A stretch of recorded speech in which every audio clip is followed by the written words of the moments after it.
Todos.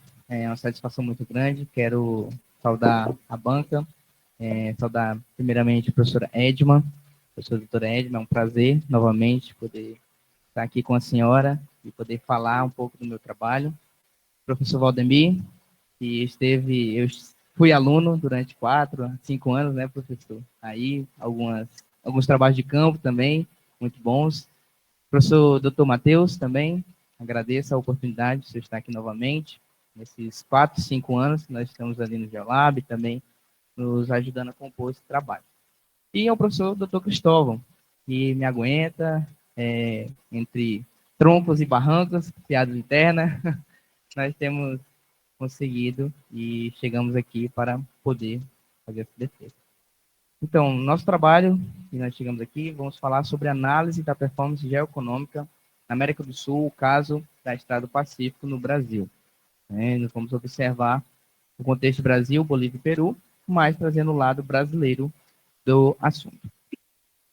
Continuando, nós vamos introduzir o nosso assunto com a questão geopolítica e geoeconomia, trazer o contexto de redes bioceânicas, a performance geoeconômica também, nesse contexto, trazer também, continuando na nossa introdução, a América do Sul como um fato, vai ficar ruim aqui, vou ficar em pé, vai ficar ruim a apresentação. Certo. Eu vou ter que virar aqui. Vê se consegue me ver aí na imagem, por favor. Está consegue, bom, né, professor? Certo. Está bom. Uhum. Então, nós vamos falar um pouco da América do Sul, e no caso específico da Estrada do Pacífico, como uma rede bioceânica nesse sentido. Certo? Trazemos também a discussão de clusters, e nós vamos observar um pouco mais à frente como é que se dá esse caso. O que é a geoeconomia no início do século XXI? Nós observamos o contexto sudeste da Ásia, principalmente posicionado pela China. Trazemos uma industrialização nesse caso e também um boom de urbanização.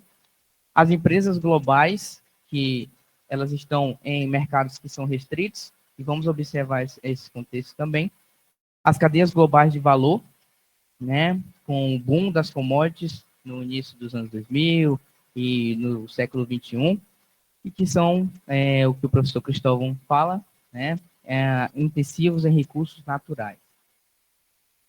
Dando continuidade, a geopolítica, nós nos baseamos, que é do professor Pedro Geiger, de 1954, professor Cláudio Egler, que é um dos grandes do nosso trabalho, grandes mentores do nosso trabalho também, seja diretamente ou indiretamente com seus textos, e Tim Marshall, que é para entender essa dinâmica da geopolítica, da geoeconomia como geoestratégias, nesse sentido, e observar como é que se dão essas trocas de relações nesses casos. E a performance geoeconômica, que é um trabalho que vem sendo construído podemos dizer, desde 2021, né, professor Cristóvão, com o advento também do Geolab, o advento também que a gente tem observado, essa performance geoeconômica que o professor vem trazendo e que eu venho compor e ajudá-lo também nessa dinâmica. Vamos observar a geopolítica, como eu já falei, nós temos o Egler, nós temos o professor Correia, não é o Roberto Albato Correia, é o professor Pedro Peronzo Correia, que ele vai falar de geopolítica e geoestratégia, é um texto muito bom, que é Nação e Defesa, o texto, e nós dividimos em alguns pontos no trabalho, que é a concentração de poder, os estados, como eles vão atuar nesse espaço geográfico também, quais são as suas dinâmicas, e o controle desses acessos. Quem detém o controle desses acessos pode fazer essas estratégias. E aí são pontos que vamos observar também, que a segurança nacional, que esses estados, esses poderes, essas instituições também podem compor. A economia global, como ela movimenta nesse sentido. Os conflitos regionais que têm ocorrido, nesse caso, nós vamos observar também a questão da integração, nesse caso, e a política externa, que é o contexto de integrações regionais.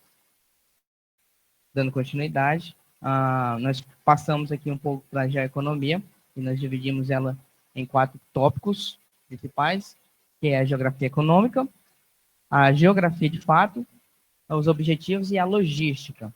A economia ela vai trazer algumas corporações, mercados e estados como seus pontos, dentro do trabalho vamos observar isso. A geografia são as relações de poder, eles são meus alunos, eu falo muito essa questão, né, de relações de poder, troca, e como a gente vai observando nesse sentido, ao longo da história, não é somente no período atual, mas ao longo da história isso vai se trazendo também. Os objetivos da geoeconomia, que são questões de desenvolvimento econômico, geoestratégias, como eu já disse, né, a questão da geoeconomia e da geopolítica, elas não tendem a ter conflito, elas estão unidas nesse ponto, então elas atuam nesse caso. E o nosso autor que nós observamos, que é o Luttwak, 1990. As logísticas, vamos fazer o Celso Furtado, que é interessante, eu estou até dando aulas dele, né, o pessoal de formação econômica territorial estão aqui, e a gente vai observar essas redes produtivas, como é que se foi esses andamentos, né, do Brasil, e como é que está atuando atualmente, e como o papel da Estrada do Pacífico nesse sentido, como o Acre, ele está numa base que é basilar para isso, para que possa ter essas interações, essas integrações regionais também. E nós temos as estruturas, que são rodovias, aerovias e hidrovias. Então, sobre redes bioceânicas, que é o ponto, e eu peço licença a todos para poder ler o que traz o nosso trabalho, né? Que as redes bioceânicas são constituídas por um conjunto estratégico de serviços, hubs de serviços e infraestruturas, que promovem interações econômicas significativas e evidenciam a importância da geografia econômica na configuração dos padrões de desenvolvimento, com a articulação dos estados mediterrâneos no Brasil, que são aqueles que não têm uma saída direta para os oceanos. Certo? Então, a gente vai falar. E o que são esses hubs de serviços? Nós podemos observar que a presença do Estado, por meio da PRF, da PF, da PM, PRF, Polícia Rodoviária Federal, PF, que é a Polícia Federal, a PM, que é a Polícia Militar, que são os estados subnacionais, né? Também temos serviços alfandegários, fitossanitários, tributários, que vão trazer nesse hub de serviço. Conexões multimodais também, que nós já acabamos de ver que são as aerovias, hidrovias, rodovias. Serviços de manutenção que vão compor essa rede. Também temos serviços hoteleiros, né? Serviços alimentícios também que podem estar dentro desse hub de serviços que nós chamamos também, que compõem as redes bioceânicas. Dando continuidade, nós observamos, fazemos aqui um esquema para vocês observarem como é que se dão essa questão de redes bioceânicas. Que elas não se contrapõem, elas vão auxiliar um e outro trabalho. Né? Nós temos a questão dos hubs de serviços, que eu acabei de mencionar, nós temos os transportes multimodal, nós temos as fiscalizações, nós temos os desafios que acontecem, que são os contrapontos que tem que ser vencidos através dessas redes e da geoeconomia, da geopolítica, as infraestruturas, né, que são as aerovias, rodovias, hidrovias e principalmente as rodovias no contexto da Estrada do Pacífico. Aqui nós trazemos um mapa, nesse caso, para vocês observarem como é que são essas redes bioceânicas. Né? As redes bioceânicas, a BR-364 ela vai vir daqui para cá, para ir no sentido norte, né? Chegando para, no caso, ali na Amazônia Sul-Ocidental, nesse sentido, e ela vai partir para os portos do Peru.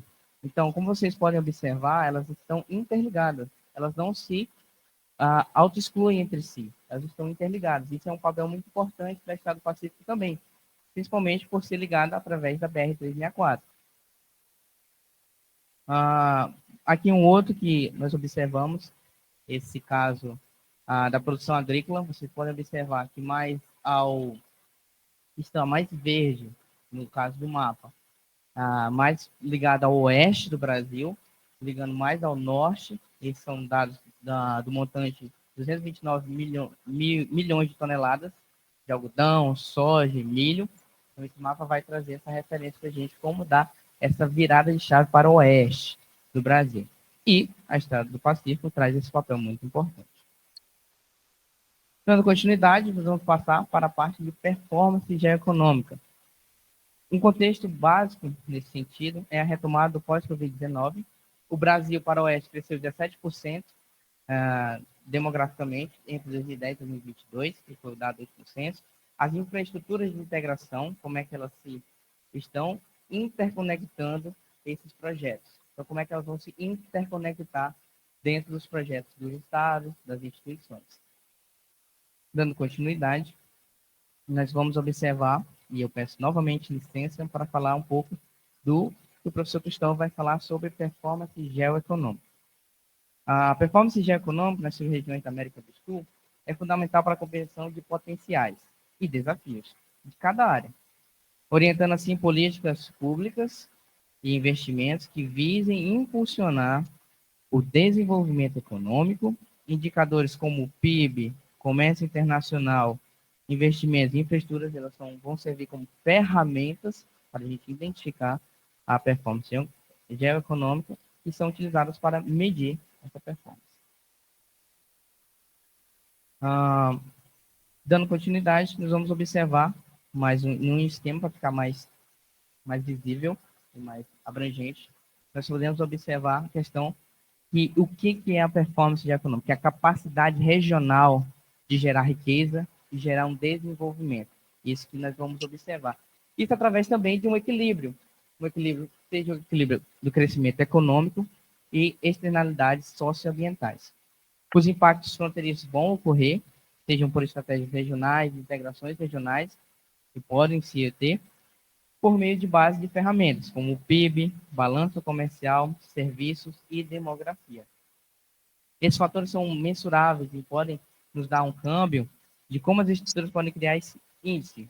Nós temos o índice de performance geoeconômica, que está sendo criado, e esse trabalho ele serve como uma cadeia de trabalhos, como o professor Cristóvão até falou, tem outros 3 aí por virem, mas é uma cadeia de trabalhos que a gente tem montado para que componha o IPG, que é o Índice de Performance Geoeconômica, ou também o Índice de Desenvolvimento do Acre, que a gente tem conversado aí com a CEPLAN, né, que vai compor esse trabalho, serve também para nos auxiliar.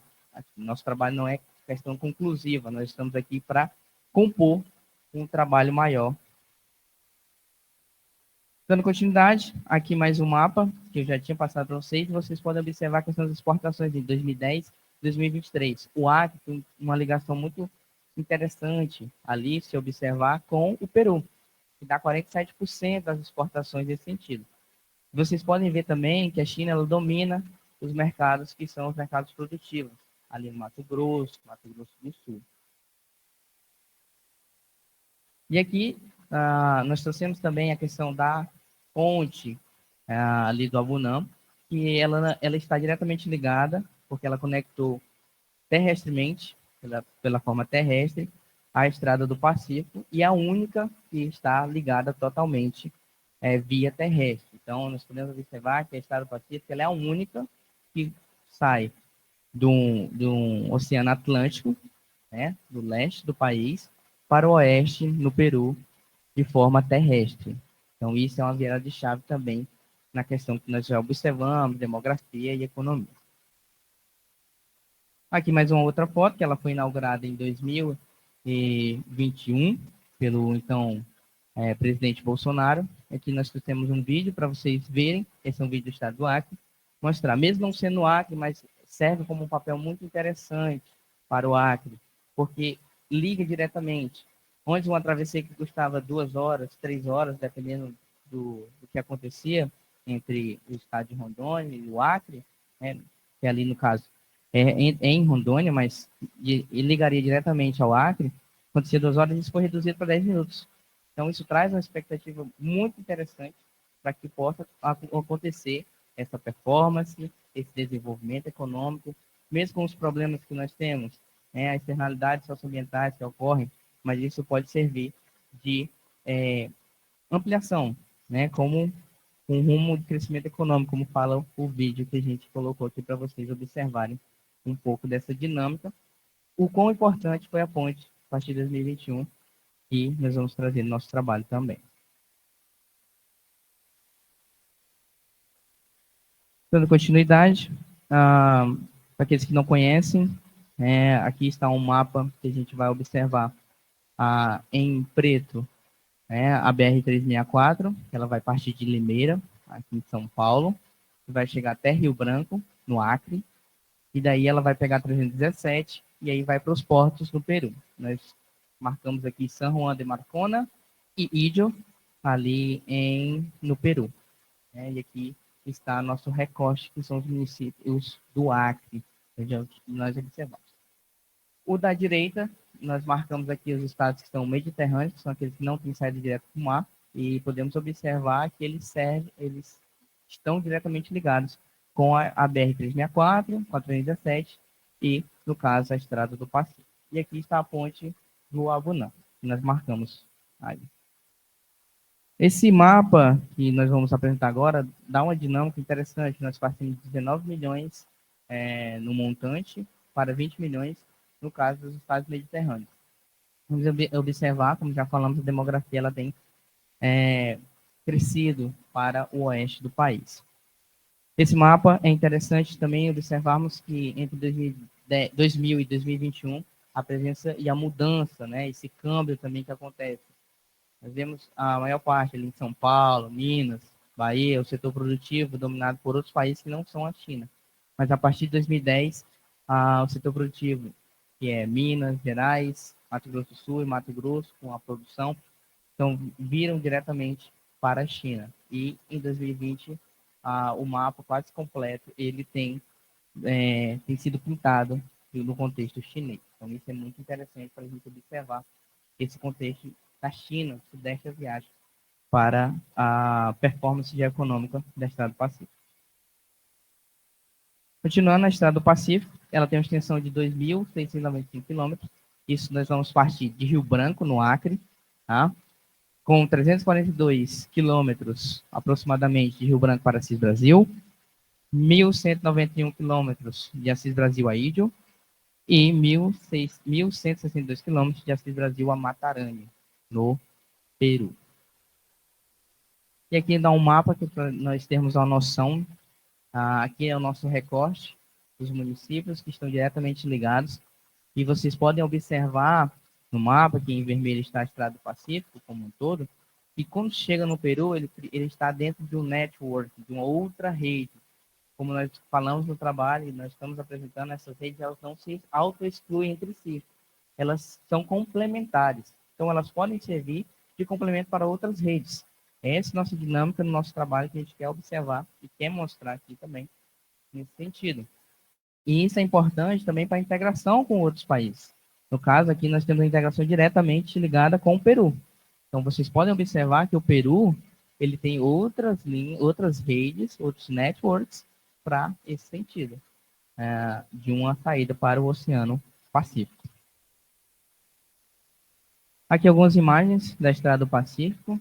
É importante para a gente observar como é que se dá essa dinâmica ali. Nós podemos observar o serviço alfandegário, e nós fizemos um campo recentemente ali, observamos que é um pouco complexo a dinâmica que acontece ali na alfândega, e nós podemos observar que isso é algo que a integração traz para a gente observar. Aqui mais um mapa. Ao fundo vocês podem ver a questão da ponte, que é a Ponte da Amizade, lá no Peru, que liga diretamente Assis Brasil ao departamento de Inhapare, certo? E a Estrada do Pacífico no Acre. Nós temos aqui alguns dados do PIB. Em 2020, o PIB dos municípios do Acre foi 16,5 milhões em 2020. Nós compomos, assim, 9,5 milhões de Rio Branco, como a capital, grande funcionadora. Brasileia, em segundo lugar, em 480 mil. E em Passolane, 432 mil do PIB. Um crescimento de 4,5% mês-ano. Né? Então, um crescimento entre 2020 e 2024, o Acre tem crescido nesse sentido. E nós trouxemos, eu não sei se nós vamos conseguir ver, quanto da internet, no caso do Power BI, acho que não, então vou prosseguir.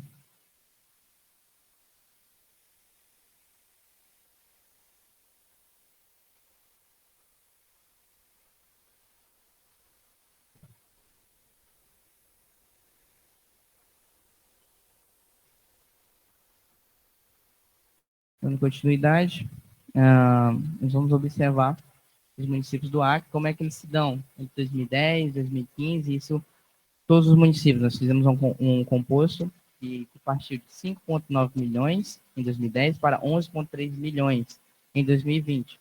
Então, um crescimento entre 2015 e 2020 de 14%.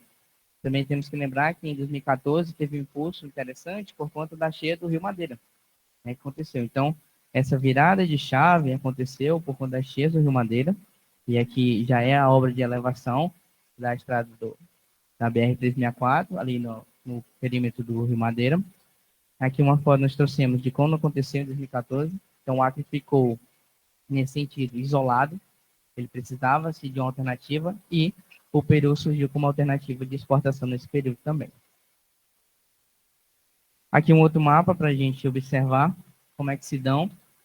Nós trouxemos ali o nosso recorte, que são os municípios do estado do Acre, e nós observamos que eles têm diretamente ligados, seja na sua fronteira, ou seja na sua também no seu perímetro fronteiriço, essas inclinações dessas redes bioceânicas. Outros contextos de exportações que aconteceram no Acre pela Estrada do Pacífico, né? Foram de 34 milhões, um crescimento de 21% de exportações em 2019, 2022. Nós tivemos alguns dados de 2013, 2015, 2019, e 15 milhões dessas exportações são de soja. Nós observamos em 2024 até abril, e são dados da CEPLAN. Dando continuidade, nós vamos observar que Geoeconomic Challenges e Geoeconomic Hopes. Nós dividimos o trabalho em esses 4 tópicos principais, que são a geoeconomia, as redes bioceânicas, como é que elas se dão, análise dessas infraestruturas e a performance geoeconômica. Já estou finalizando, professor, já estou batendo tempo. Então, a gente vai observar as integrações nesse sentido. O escoamento de produtos é muito importante dentro da Estrada do Pacífico e esses fluxos de comércio.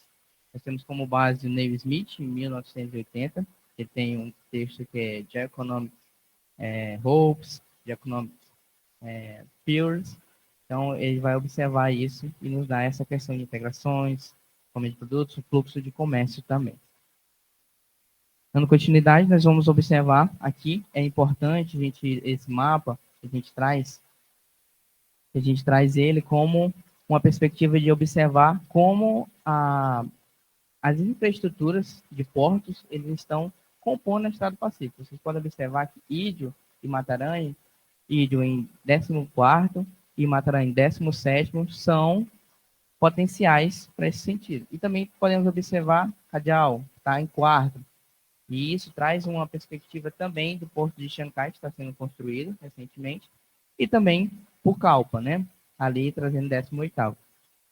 Aqui um vídeo do Porto de Xangai, para vocês, vamos passar um pouco aqui ele, não sei se ele vai conseguir rodar aqui para gente. Ok, esse é o Porto de Xangai, está em construção.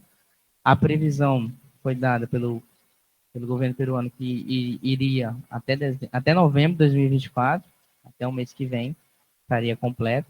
Então, é uma mega estrutura ali, esse Porto de Xangai, que serve também para mostrar como a Estrada do Pacífico ela está nesse inteirinho, de se observar como ela é uma perspectiva de desenvolvimento econômico. E esse desenvolvimento econômico diretamente ligado aos municípios que estão ligados a ela, são os municípios do Acre. Então, o Acre traz essa dinâmica para isso. E mais à frente vamos mostrar que o que vai ser a Estrada do Pacífico, né? E também os portos, no caso de Xangai, vai ser um escoamento para a China. Então, essa importação e exportação de produtos ela vai ficar cada vez mais observável, cada vez trazendo uma diminuição também do tempo e também do frete, uma redução de tempo e de frete. Em continuidade, aqui estão as exportações do Acre como um todo. Temos observado os Estados Unidos, a União Europeia, a China, o Oriente Médio, a África e a América Latina.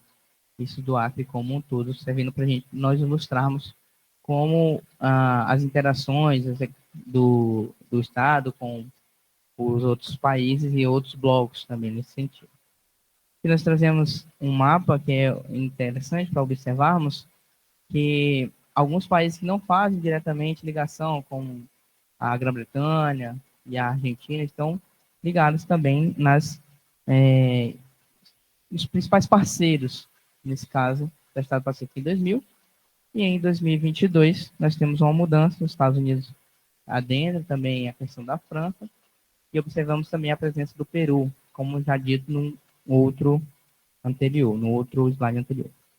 A dinâmica de clusters, nós vemos as cidades regionais, cidades fronteiriças conurbadas, vamos já falar sobre esse caso, e cidades fronteiriças não conurbadas.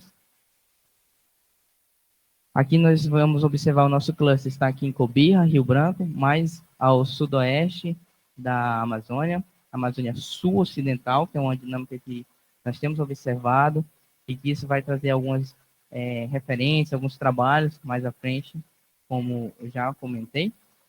Nós vemos também alguns dados que 987 bilhões de prejuízos em eventos climáticos, uma renda per capita de $10, R$50 por pessoa, saneamento de 2% nessa região, um crescimento demográfico de 25%, o 25º IDH do país e 72 mil hectares de soja plantados.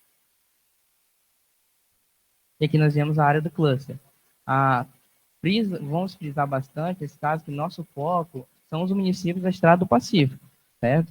Municípios do Acre, no lado brasileiro, mas que tem interferência nos outros departamentos, seja do Peru ou da Bolívia, como nós trazemos como dinâmica.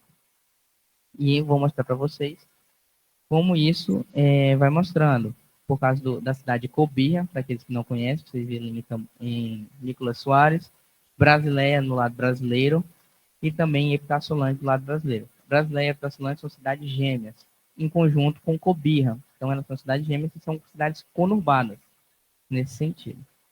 Aqui algumas fotos, aqui a entrada ali de Cobija.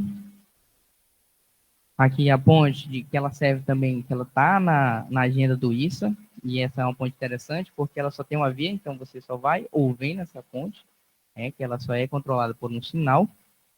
Aqui está a foto, mas a nossa esquerda aqui, eu vou até mostrar para a professora Edna, aqui, mas a esquerda aqui, ela é a cidade de Cobija. A direita, ela é a cidade já de Brasileia. Então, ela dá essa dinâmica também. Aqui é uma outra entrada, aqui é uma entrada entre Epitácio-Solândia e Brasileia. Epitácio-Solândia e Cobija, no lado brasileiro, Epitácio-Solândia, e Cobija no lado boliviano. E aqui nós trouxemos também as fotos das enchentes, né? Mais à direita, aqui está o contexto de Epitácio-Solândia, professora, e mais à esquerda, Epitácio-Solândia, desculpa, e mais à direita, Brasileia, que sofreu com as enchentes desse ano, 2024. Tem mais algumas fotos, aqui do lado boliviano, mais aqui, desse lado, professora, e até o fundo do lado brasileiro, nesse contexto. Nós temos as alternativas de infraestrutura também, que é o anel viário, que está em construção. Isso serve para a Estrada do Pacífico, então nós observamos que as infraestruturas elas estão sendo produzidas, como a questão do anel viário, recapeamento também. Analisando já, professor. Recapeamento das estradas, que nós podemos observar que são alguns caminhões exportados pela China, para que essa dinâmica possa acontecer. E uma outra foto aqui do campo, do professor Cristóvão, aí observou, e aqui é a entrada de Inhampare, que é a divisão. Ali acho engraçado isso, que o professor Valdemir que gosta dos caminhões aí, ó, caminhões, né? Isso é interessante para ver que são caminhões exportados pela China. E dando continuidade, nós vamos ver aqui um vídeo da estrada, passando um pouco. E no nosso trabalho, para finalizarmos, nós vamos ver os contrapontos também que acontecem, seja regime de chuvas, questão dos solos, são contrapontos que nós observamos no trabalho. Mas nós trazemos alguns pontos do trabalho, que é a América do Sul e o Brasil como panorama da integração regional, nova marcha para o oeste de economia e desenvolvimento regional no interior do Brasil, no interior, Atlântico ao Pacífico, a performance econômica das redes bioceânicas, o cluster trifronteira e a economia regional e a estruturação regional do cluster. Vamos passar só um vídeo para mostrar como é que se dá essa dinâmica. Então, nós observamos o Brasil e o Peru, nesse sentido, para analisarmos como é que se dá. Como eu falei para vocês, o Oceano Atlântico está mais a leste e ele tem uma faixa litorânea que é observável. Então, a estrada do Pacífico, ela começa em Limeira, vai até Rio Branco. Chegando em Rio Branco, ela parte pela 317 e vai até alguns portos que nós identificamos, são os portos de Ilho e Matarã, já no Oceano Pacífico. E o que essa dinâmica traz, que é o que a gente tem analisado nessa performance, é observar os contextos de Brasil e o Peru também, e essa ligação direta com a China. E o que isso poderia nos trazer, né? No caso, diminuiria em 20 dias, na verdade são 45 dias pelo Atlântico, seria 20 dias pelo Pacífico, com redução de frete de 10 a 15%, redução do frete. E é isso, quero agradecer a oportunidade de poder apresentar, espero que, e agora eu vou escutar as arguições dos professores. Obrigado.